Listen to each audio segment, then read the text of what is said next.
আজি আপোনালোকে দেখা পাইছে এই আমাৰ চিপাঝাৰ সমষ্টিৰ যি আমাৰ আৰম্ভণি আপোনাৰ দৰং জিলাৰ আৰম্ভণি ডুমুৰিচকী, এই ডুমুৰিচকীৰ পৰা আমি যোৱা 8 আগষ্ট তাৰিখে কংগ্ৰেছ দলত যোগদান কৰা চিপাঝাৰৰ 3বাৰৰ বিধায়ক এগৰাকী জনপ্ৰিয় নেতা, তেখেত আপোনাৰ জনসমৰ্থন পুষ্ট এগৰাকী নেতা বিনন্দ কুমাৰ শইকীয়া ডাঙৰীয়া, তেখেতক কংগ্ৰেছ কৰ্মীসকলে আদৰাৰ কাৰণে আজি প্ৰস্তুতি চলাইছে। ডুমুৰিচকীৰ পৰা তেখেতক আদৰি পাথৰিঘাটলৈকে লৈ যাব কংগ্ৰেছ কৰ্মীসকলে।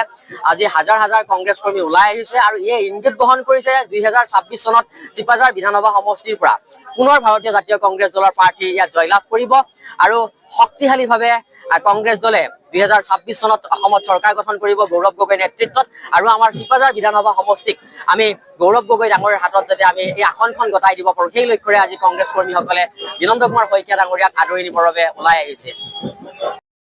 ক'বলগীয়া তেনেকুৱা নাই, আপোনালোকে গোটেই দেখিছে।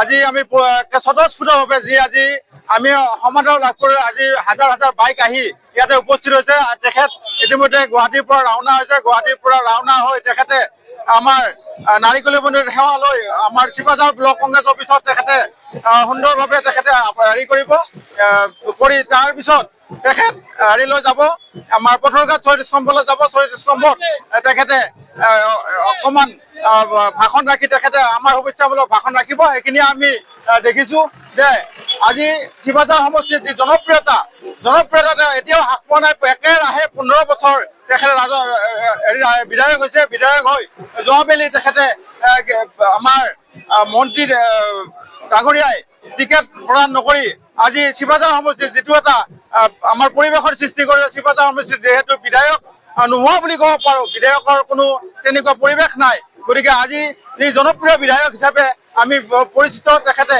সুন্দৰভাৱে আজি চিপাঝাৰ 15 বছৰ তেখেতে পৰিচালিত কৰিছিলে। ধন্যবাদ।